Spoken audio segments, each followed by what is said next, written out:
Bonjour à tous, c'est Toubi3. Bienvenue sur cette toute nouvelle vidéo. Petite vidéo sur la MDO, comme d'habitude et comme on les aime. Donc là, on est parti pour une petite spéciale Toubi. Comme vous avez vu dans le titre et la miniature, j'ai attaqué vraiment du costaud, à commencer par THJ Certain que vous voyez à l'écran. Il est français et puis il a fait un top 7 monde en novembre 2025, donc GG à lui. Il rush la saison de janvier, je lui espère tout le meilleur possible d'améliorer son top s'il y arrive. Donc toujours est-il que nous, notre attaque, elle se passe plutôt bien. On a réussi à enlever le lance-flamme. J'ai aussi attaqué en très gros joueur gunner. Ce sera la toute dernière attaque de cette vidéo où j'ai fait une attaque très sympathique sur lui. Donc surtout, restez bien jusqu'à la fin. Pour les deux charrettes duo qui font un sacré taf, qui vont aller me chercher jusqu'au double canon. Et là, hop, capacité de la machine. Et puis il reste plus grand chose. Là, je croyais que ma machine allait mourir. C'est pour ça que j'ai pas avancé plus que ça mes charrettes. Et au final, bon, elle est morte, mais je pensais qu'elle allait mourir beaucoup plus rapidement que ça. On est parti second stage sur une petite spéciale Toubi aussi. Hop, on s'embête pas. On prend un PK qui fait office de héros terrestre. Donc on le met sur la gauche pour divertir le multimortier et on met toutes les charrettes derrière. Bon, après, avec 3 charrettes en vie à la fin du premier stage, je peux vous dire qu'il peut mettre ce qu'il veut au second stage. Je sais pertinemment que je le poutrerai. Le héros aérien qui me sert juste à aller chercher un bâtiment dans un coin et puis à faire quelques dégâts. Et en fait, souvent il y a un piège à pousser ici pour embêter les assaillants qui utilisent ce genre de stratégie. Mais en fait, tellement que j'ai de charrettes en vie que même si j'en perds la moitié, je perds quand même facilement. Mon hélico qui est toujours en vie, décidément. Et on perd le second stage avec toutes les charrettes en vie et ça régale. Ah oui, là je troll, je sais pas pourquoi. Il y a peut-être quelqu'un qui me regardait. On est parti sur cette seconde attaque. Une compo assez sympathique. Bon là, évidemment, ça se passe mal dès le début parce qu'il y a une charrette qui est dans le range de la tour d'archer. En fait, cette personne, j'ai déjà attaqué plusieurs fois. Et vous allez voir une autre attaque que j'ai faite sur lui un peu plus tard dans la vidéo. Toujours est-il que je savais qu'il n'avait pas de Tesla en bas. Et donc du coup, j'en ai profité pour faire cette compo, ma foi, un peu spéciale. Avec quand même un très gros investissement parce que 3 charrettes, c'est quand même pas rien. Et on va aller chercher la méga Tesla au centre de la base.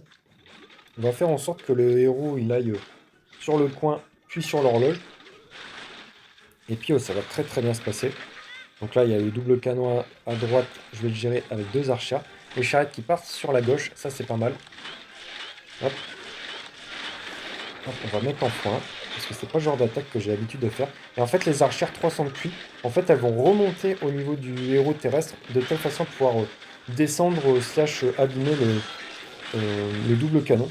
Et là, à gauche, on a quand même 3 charrettes, et donc du coup, j'essaie de faire une sorte de charrette walk, où grâce au PK, je distrais le canon géant, et comme ça, j'ai 2 charrettes sur les 3 qui peuvent complètement pulvériser la base, faire en sorte de garder ma charrette qui a le moins de points de vie en dehors de l'action, tout simplement pour éviter de la prendre. Hop, petite capacité PK, même si c'est pas forcément obligé, en fait, si je passe au second stage avec les 3 charrettes, ça va très clairement le faire, et ça va être le cas. On ne perd même pas notre PK, donc ça régale. Je pense que je fais la même chose. On va pas s'embêter. Ouais, je fais la même chose. Donc je vais mettre en x4 comme j'ai déjà montré sur l'attaque juste avant. Cette fois-ci, on a entre guillemets que 3 charrettes, mais même si on en perd une, honnêtement, ça va le faire. L'hélico, j'ai mal posé. Je voulais qu'il aille chercher le bâtiment dans le coin d'abord, puis qu'après il aille sur, sur les applis. Mais bon, au final, ça passe très tranquillement. Et ça fait très plaisir. Alors, stratégie d'attaque que j'aime beaucoup. On met un PK, on attend que ce soit bien l'archer qui vienne embêter le PK. Comme ça, je mets une capacité qui me prend littéralement tous les bâtiments et tout le poste de garde. Donc une capacité PK bien rentable, comme on les aime. Et on peut voir en fait sur ce genre sur ce genre de village qu'en fait, je vais mettre sur pause parce que c'est important. En fait, il y a ces 3 défenses qui font pas de dégâts entre guillemets aux charrettes. Quand on prend en compte que ça, c'est distrait par la partie terrestre, en l'occurrence la machine. Et donc du coup, les charrettes, elles vont pouvoir aller tranquillement m'enlever ça. Après, il y a ça qui va être un petit peu embêtant, et c'est pour ça que j'ai un camp d'archer pour pouvoir divertir ce genre de défense. Et comme ça, mes charrettes, elles prendront le reste de la base. Vraiment, les charrettes, c'est le cœur de mon attaque. Et c'est souvent le cœur de mes attaques tout court. C'est vraiment une troupe que j'apprécie grandement. Bon, la capacité bombardier, pas ouf, parce que ça peut ouvrir les murs ici. Toujours est-il qu'en fait, les seules défenses qui m'embêtent, entre guillemets, pour ce genre d'attaque, c'est le canon géant. Et en fait, un petit peu le lance-flamme, même si de toute façon, il se fait défoncer par la partie terrestre.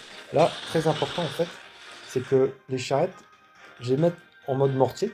Comme ça, si jamais, comme ici, le lance-flamme, il décide de tirer sur les charrettes, j'ai juste à attendre que le lance-flamme, il tire. Et après, j'avance mes charrettes, comme ça, elles prennent quasiment zéro dégâts. Là, la méga Tesla, elle fait bobo. Et là, on peut dire que je suis un petit peu dans la sauce, mais en fait, j'ai encore 2 charrettes et un camp de barbares. Donc là, la tour d'archer, elle fait rien du tout. Je la gère avec uniquement 2 barbares. Et puis même s'il reste encore beaucoup de bâtiments, l'avantage d'attaquer en terrestre, c'est que ça va 1000 fois plus vite que l'aérien. Ça, c'est vraiment incroyable. Et en plus de ça, j'ai quand même 2 barbares dans la main au cas où. Si je veux tout balancer de telle façon à éviter de fail time. Là, j'ai juste pris le bâtiment dans le coin pour éviter de prendre un piège terrestre stupide. Et puis là, le second stage, c'était pas le meilleur de ma carrière. Toujours est-il qu'on va me mettre en x2.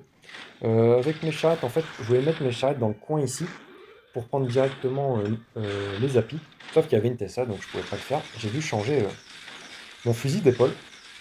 Hop, j'avance tranquillement mes charrettes de telle façon à ce que ce soit mes charrettes qui prennent les applis et non pas l'hélicoptère. Bon, ça avance tranquillement, hein. Je vais quand même aller susciter mes charrettes de telle façon à pouvoir faire en sorte que ma partie RN se passe tranquillement. Et puis voilà, on a encore un bébé dragon en vie avec la capa qui vient d'être utilisée. Puis on passe tranquillement cette attaque.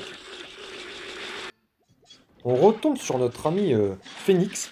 Donc du coup, là, j'utilise une stratégie d'attaque que j'aime beaucoup sur ce genre de village. Une variante aux 3 charrettes de bébé dragon, un barbare. J'utilise pas 3 charrettes pour une raison simple. C'est qu'en haut, en fait, mis à part prendre des bâtiments qui sont pas trop gênants pour le héros terrestre, ça fait pas grand chose.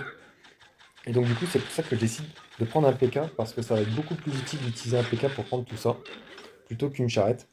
Et donc du coup, là, mon groupe de 2 charrettes, ça va, elles vivent leur meilleure vie. Je vais mettre en x2. A noter qu'en haut, il y avait, je pense, un bait pour l'aérien. C'était le même bait que sur l'attaque précédente, que j'ai attaqué Phoenix. Et là, en fait, mon héros terrestre, il va pas du tout où je veux. Je voulais qu'il aille en bas comme d'habitude. Et en fait, je fais, what the fuck, qu'est-ce qu'il fait? En fait, je me dis que c'est pas bien grave. Au lieu de mettre le PK là-haut et le héros terrestre en bas, on fait juste l'inverse. Hop, je mets juste un barbare pour tanker un petit peu pour le PK. Parce que c'est lui qui est très important pour tomber la tour d'archer. Hop, kappa PK. C'est très important, ne faites pas trop les radins avec les kappa PK. Mettez-les vraiment à des endroits où vous pouvez toucher le plus de choses à la fois. Comme sur l'attaque précédente où j'ai pu tomber tout le poste de garde ainsi que et toucher 2 bâtiments avec beaucoup de points de vie. Bon là je vais laisser en x4. J'allais utiliser le héros terrestre. Même s'il n'avait pas beaucoup de points de vie, mais je fais allez hop, on fait exactement la même. Sauf que cette fois-ci on n'a pas le héros aérien qui avait pris les applis. Mais bon, ça va très clairement le faire, hein. J'aime beaucoup utiliser ce genre de stratégie au second stage. Hop, dernière attaque avec le compte Inferno. Après on passe sur le compte 2B3. Et la dernière attaque sur le compte 2B3, ça sera celle sur Gunner.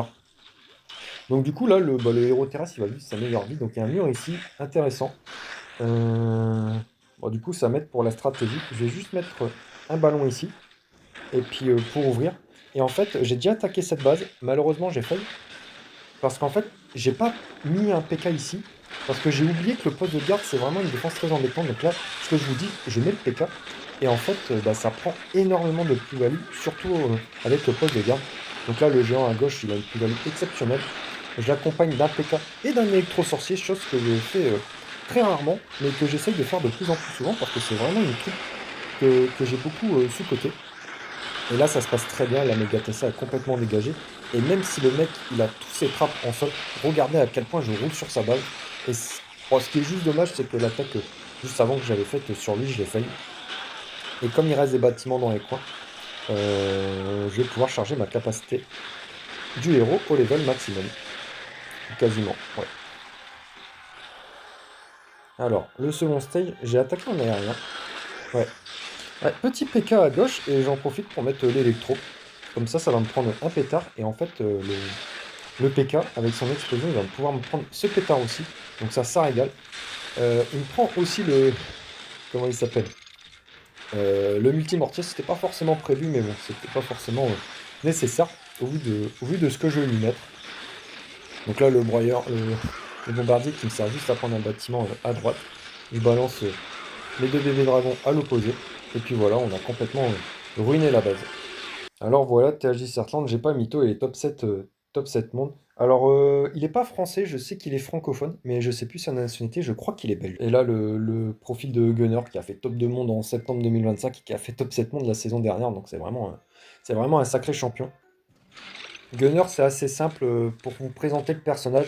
Ça, c'est de très loin la personne qui a fait le plus de top 10 monde en MDO 2.0. Donc gros GG à lui hein, pour être aussi constant que ça. J'espère qu'un jour il atteindra la meilleure place du podium, parce que très clairement c'est un joueur qui le mérite. Bon, toujours est-il qu'on est parti avec une composition d'attaque que ma foi j'utilise très rarement, à savoir des cochons. Euh, alors l'idée de la strat, je vais mettre un peu sur pause, c'est d'essayer d'attaquer à l'opposé de ça, parce que là, les bébés dragons ils aiment pas trop ça. Et en fait, on voit qu'il y a 3 défenses qui vont m'embêter en fin de parcours, dont plus le poste de garde. C'est pour ça que je prends un PK, comme ça va pouvoir me prendre ça et le poste de garde. Et je vais pouvoir mettre 2 bébés dragons là-dessus, 2 bébés dragons là-dessus, approximativement, pour pouvoir tomber les défenses. Je rappelle, pour tomber un canon géant, un rôtissoir, un double canon ou une méga Tessa, c'est 2 cochons. Sauf si, bien sûr, ça a déjà pris des dégâts. Donc là, vous pouvez voir qu'avec 2 bébés dragons et une capacité hélicoptère, j'ai quand même ruiné pas mal la base. Et là, j'ai vraiment mis les pires bébés dragons de l'univers. J'aurais dû le mettre de telle façon à accompagner mon hélico. Et en plus, il va lâcher une capacité dans le désert. Donc ça fait pas plaisir. Bon, toujours est-il que j'ai plutôt bien géré la première partie avec les bébés dragons. Donc du coup, on va passer au second stage avec 4 cochons et un PK. Donc on va voir ce qu'on va pouvoir faire avec ces troupes restantes que j'ai pas l'habitude d'avoir. Ah oui, on va faire. Bah, en fait, j'ai déjà montré sur cette chaîne, entre guillemets, la spéciale chinois. Mais la réelle spéciale chinois, c'est avec des cochons. Donc du coup, je vais mettre juste sur pause, je mets des archères. Ici, elles sont invisibles pendant 11 secondes. Donc du coup, j'en mets. Et 7-8 secondes après, je mets mon héros terrestre. Et dès qu'il prend le focus sur le multimortier, on est à 10 secondes d'attaque. Et donc du coup, il me reste 1 seconde pour poser le géant. Alors le géant, d'habitude, je le mets directement là-dessus. Mais comme j'ai mis que 2 archères là-dessus, ça met un peu de temps avant que le broyeur ait tombe. C'est pour ça que j'ai mis un peu le géant sur le côté, de telle façon à ce qu'il ne mette pas son coup sur le broyeur, mais qu'il mette sur la défense juste après, de telle façon à ce qu'il aille plus loin dans la base. Donc c'était vraiment un move 300 de cul. Et on met tous les cochons là-haut. Petite erreur à gauche, j'aurais dû mettre ma capacité level 2 avant d'arriver sur le broyeur, parce que je vais prendre deux coups de broyeur au lieu d'un seul. Et puis bah regardez-moi un peu cette masterclass. Même si on avait que 4 petits cochons en vie et un PK, on a littéralement poutré la base. C'est vraiment des styles de stratégie que j'aime beaucoup au second stage. Et donc ça fait plaisir de perdre ainsi. On est parti sur une autre stratégie, donc là sur du sol. Bon, j'ai déjà montré ce- ce type d'attaque, mais c'est un village qui est, comment dire, assez fréquent dans la méta. On le voit assez souvent, et donc du coup, ça fait pas de mal de revoir les bases. C'est Carotte Gaming qui avait trouvé cette stratégie, et donc du coup, on distrait le lançable avec le héros terrestre, et la charrette, elle peut prendre une tour d'archère basse, ainsi qu'un double canon. Il y a même des fois des mondes où on prend la méga Tessa, sauf que la tour d'archère, elle était bien placée. Hop, petite archère à droite, de toute façon, à prendre le petit frappe, on met le PK derrière, et puis on va quand même rouler sur la base. Alors les Tessa, elles sont assez chiantes, et en plus il y a des bombes sol. Mais bon, on va quand même venir à bout de ce premier stage. On a encore une archère, un bombardier, un PK et une charrette en vide, donc très clairement ça va le faire. On va partir sur de l'aérien, et avec nos unités terrestres, on va prendre un maximum de pétards. J'ai mis une petite archère pour voir si elle n'est pas à droite, j'ai mis une petite archère pour voir s'il n'y avait pas une Tessa. Là, on n'a pas, hop, on balance notre meilleur bombardier. On tombe un pétard. À gauche, une petite charrette juste pour enlever 2-3 bâtiments. On utilise un premier bébé dragon. Et je vais être un petit peu lent, je crois, à utiliser la capacité d'hélico. Je fais bien attention à mettre 2 coups sur le pétard, puis la capacité du bébé dragon. Comme ça me fait tomber le pétard. Et ouais, j'ai mis la capacité level 3 en fait sur la réserve d'or, parce que je me dis que j'ai ma charrette qui me permet d'aller chercher le pétard. Et puis là, on est très très bien, on a perf très facilement ce second stage. J'ai juste utilisé un PK de telle façon à aller chercher dans le bâtiment dans le coin en bas. On est parti sur cette attaque. Pareil, je vais la mettre en x2 parce que c'est un style de base qu'on a... Enfin, c'est une base que j'ai déjà montré sur la chaîne. Et dans ce cas-là, je pars charrette à droite, charrette à gauche. C'est des spots hyper intéressants pour mettre des charrettes parce qu'il y a beaucoup de bâtiments avec beaucoup de points de vie qui sont là. Et donc du coup, je prends grand soin de mettre un barbare juste avant pour voir s'il n'y avait pas des pièges. Ce qui fait qu'il me reste encore 2 barbares dans la main pour enlever les 2 tours d'archer en fin de parcours. Bon, toujours est-il qu'en fait, l'hélico, il est quasi full vie. Ce qui fait qu'il va pouvoir bien tanker les 2 tours d'archer et je vais pouvoir économiser les 2 barbares que j'ai dans la main. En fait, je suis pas sûr. Ouais, juste parce que j'ai pris tout ça. Ok, je bouge la charrette, ce qui est logique. Je troll parce qu'il y a quelqu'un qui me regarde. Et on passe au second stage. J'ai bougé la charrette pour une raison simple, c'est que je savais qu'il n'y avait pas de piège terrestre, étant donné qu'il y avait 1 milliard de trappes sur le copter en fin d'attaque. Et on part sur une petite spéciale to be avec 3 charrettes. Pareil, il peut y avoir un piège à pousser, j'en ai rien à faire. J'ai trop envie. Et en plus, il avait 2-3 trucs qui étaient pas maxés, plus un pétard en up. Donc du coup, ça rigole. Hop, on est juste en train de rouler sur sa base. Dommage, on doit gérer les applis. Mais ça passe très tranquillement. Hop, on repart sur un style de stratégie que j'apprécie beaucoup. Donc 2 charrettes, un camp de barbares, bombardier, géant PK. Et en fait, je vois, pareil, je vais mettre sur pause. En fait, au centre de la base, il y a 4 défenses qui font aucun dégât à mes charrettes. Enfin, 3 défenses. C'est les 3 ici qui sont bien au cœur de la base. Et donc du coup, ce qui fait que on peut cut le village en deux. Il y a cette partie-là que je vais pouvoir, entre guillemets, prendre avec mon camp de barbares ainsi que mes 2 charrettes.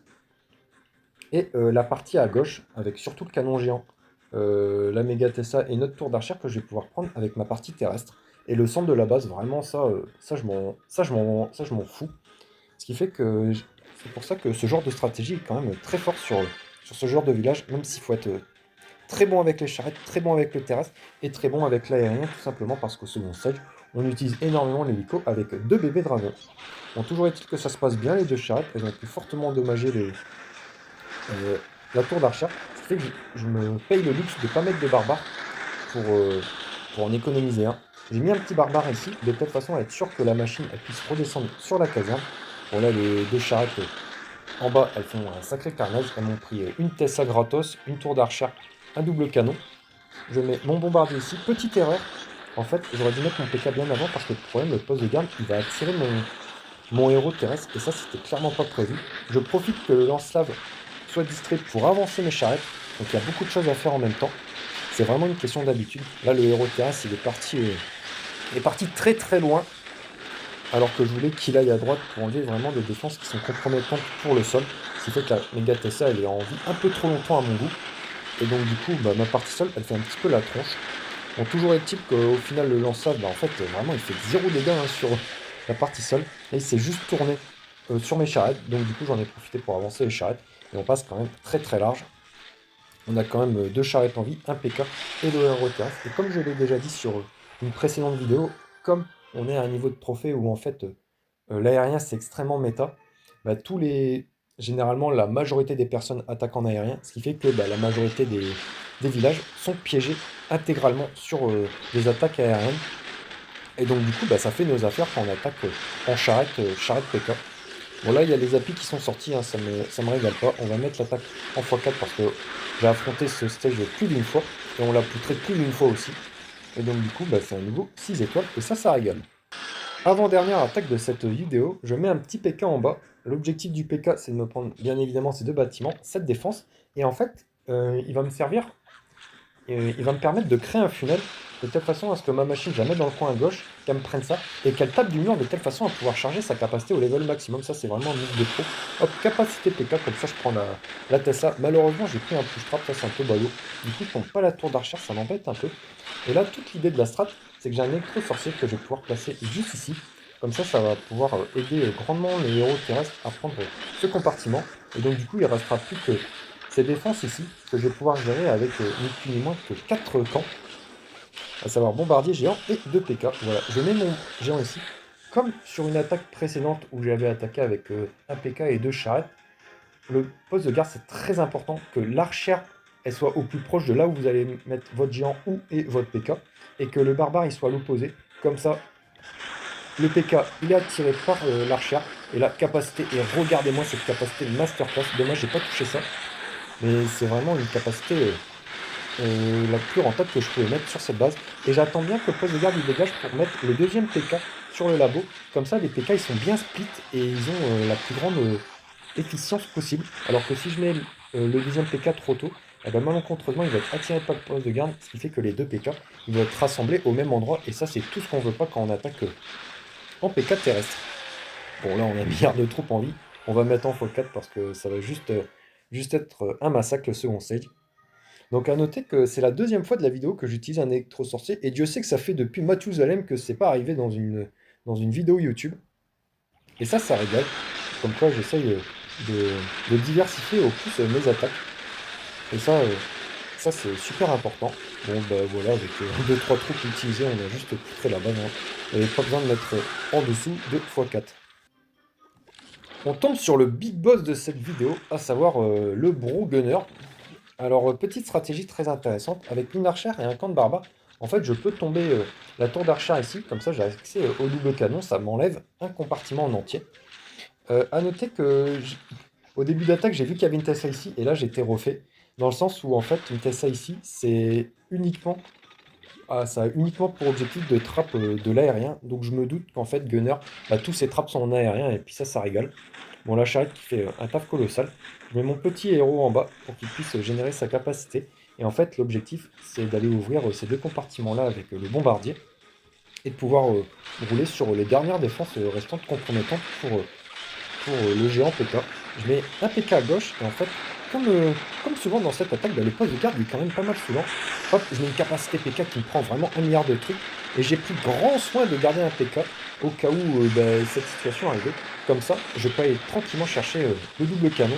À noter que c'est la défense qui fait le plus mal aux unités terrestres. Donc si vous tardez à enlever un double canon, bah, ça peut compromettre vos chances de voir le second set. Et ça, bien évidemment, ça ferait extrêmement pas plaisir. Bon, toujours est-il que comme d'habitude, il n'y a pas de trapsol. Et donc du coup, on va passer second set avec ni plus ni moins qu'une charrette, un PK capacité, et le héros 3 quarts life. Je sais plus ce que j'ai fait. Ok, j'ai fait une petite spéciale chinois, comme je vous ai montré sur une des attaques précédentes où j'avais encore des cochons. Cette fois-ci, en fait, j'ai pas de cochons pour gérer ça, mais j'essaie d'utiliser une charrette derrière les archères sur la droite et un PK sur la gauche de telle façon à prendre les appuis. Et je fais grand soin à ce que le géant il puisse tanker le double canon parce que ça fait très mal. A noter que j'ai bien pris soin aussi d'utiliser la capacité level 2 juste avant d'arriver sur le broyeur, de telle façon à prendre qu'un seul coup, contrairement à l'attaque précédente où j'avais pris 2 coups de broyeur, et ça me faisait pas très plaisir, même si j'avais quand même roulé sur la base, tout comme cette attaque. Donc voilà, c'est tout pour cette petite vidéo. Si jamais elle vous a plu, comme d'habitude, petit pouce bleu, petit commentaire, petit abonnement, ça ferait très plaisir. On se retrouve très très bientôt pour une prochaine vidéo sur Clash of Clans. D'ici là, portez-vous bien la team. Allez, salut!